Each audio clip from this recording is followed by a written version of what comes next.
Alors, décrochez votre téléphone pour relancer un client, on va dire, qui a oublié de vous payer vos factures. Et oui, certains oublient, mais d'autres, on va dire, le font un peu exprès. Ça fait partie du jeu, un mauvais jeu, évidemment, quand on en est victime. Et donc, prendre son téléphone pour relancer un client qui vous doit de l'argent, vous allez être quasiment obligé de passer par cette case si vous voulez accélérer les choses et vous faire payer. Eh bien, ça reste un acte délicat, surtout si ce n'est pas votre métier ou si vous n'en avez pas l'habitude ni de l'expérience. Le truc, c'est qu'on a toujours en fait peur de mal faire ou de déranger, de passer pour un harceleur, parce que oui, celui qui relance les impayés a la mauvaise image. On le voit des fois dans les reportages télé, c'est toujours le méchant. On nous associe à l'huissier de justice intransigeant, alors qu'en fait c'est totalement faux, parce que la plupart des gens, des entreprises, peut-être comme la vôtre, qui ont des impayés, ce sont des gens qui bossent dur, qui ont livré leurs prestations, leurs marchandises et qui en retour ne se font pas payer par d'autres entreprises, parfois de plus grosses entreprises qu'elles.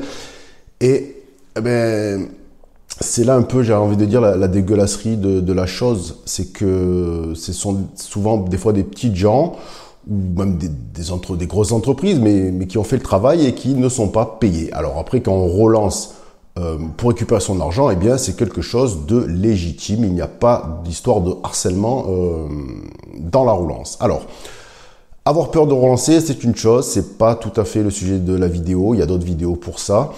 Mais ça va être les erreurs. C'est dans le titre. 3 erreurs. Il y en a plein d'autres, mais 3 erreurs qu'il ne faut surtout pas commettre quand vous décrochez votre téléphone pour relancer un client en retard de paiement.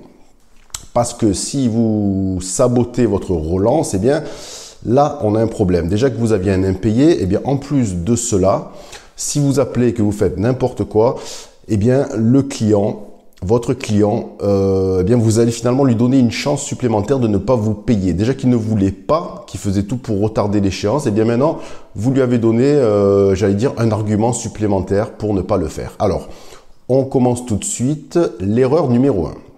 Alors, l'erreur numéro 1, ça c'est abandonner trop facilement. Alors là, c'est, je pense, l'erreur la plus commune que l'on rencontre chez les débutants, les gens qui ne sont pas habitués à relancer des impayés.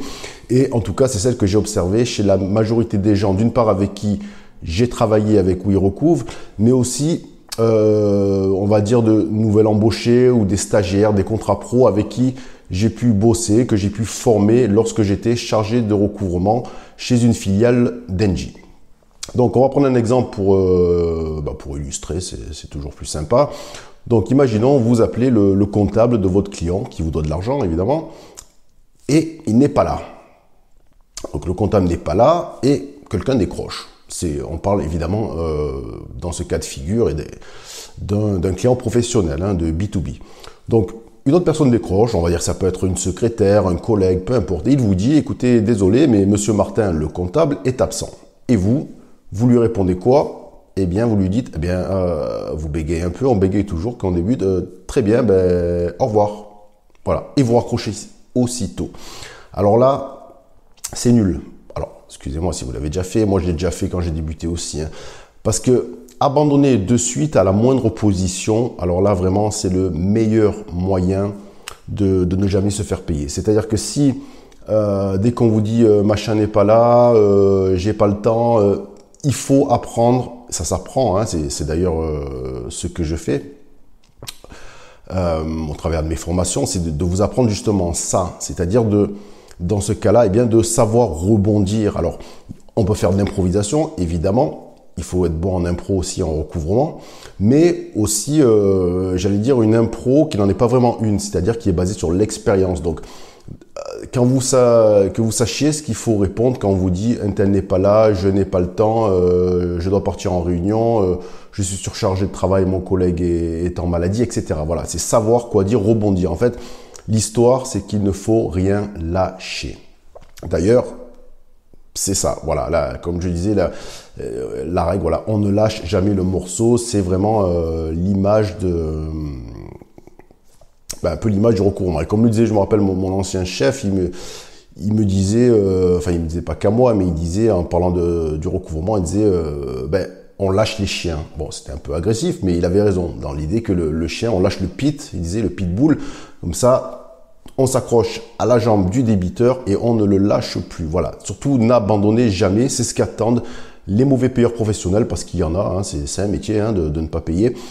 Ils vont compter sur ça, donc n'abandonnez jamais. Erreur numéro 2, se griller auprès du standard.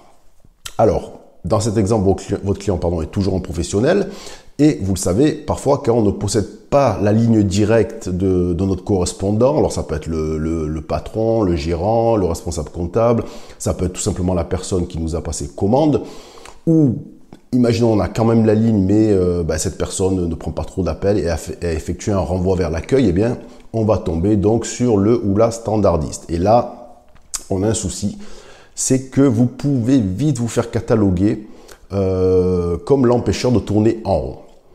Pourquoi? Parce que un secrétaire, un réceptionniste, souvent dans la plupart des entreprises ou même dans les petites entreprises, de partout quoi, elles ont souvent pour consigne de filtrer, et oui, de filtrer les appels. Mais évidemment, c'est leur rôle, parce que si tous les appels étaient transmis au patron, eh bien, il passerait sa vie au téléphone. Hein. Donc, parmi les gens qu'on filtre, il y a notamment les démarcheurs, les commerciaux. Alors, à part si vraiment il est très bon, il arrive à passer au travers, mais en général, on leur demande de laisser les coordonnées et puis, hop, on les zappe.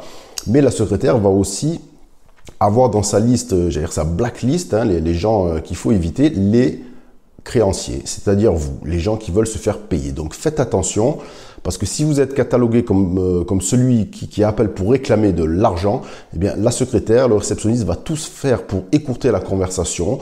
Elle va même vous mentir, elle va vous dire que le chef est en réunion, il est dans un avion, alors que c'est pas vrai, il est juste à côté, il boit son café.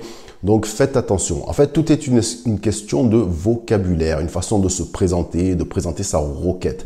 Il suffit que vous employiez le mauvais mot, formulez votre demande de façon maladroite et c'en est terminé. La standardiste vous inscrit sur sa liste noire. Ensuite, bonne chance pour vous faire payer sans sortir, j'ai envie de dire, du cadre de la procédure amiable. Alors, erreur numéro 3, c'est de ne pas vous adapter à votre interlocuteur.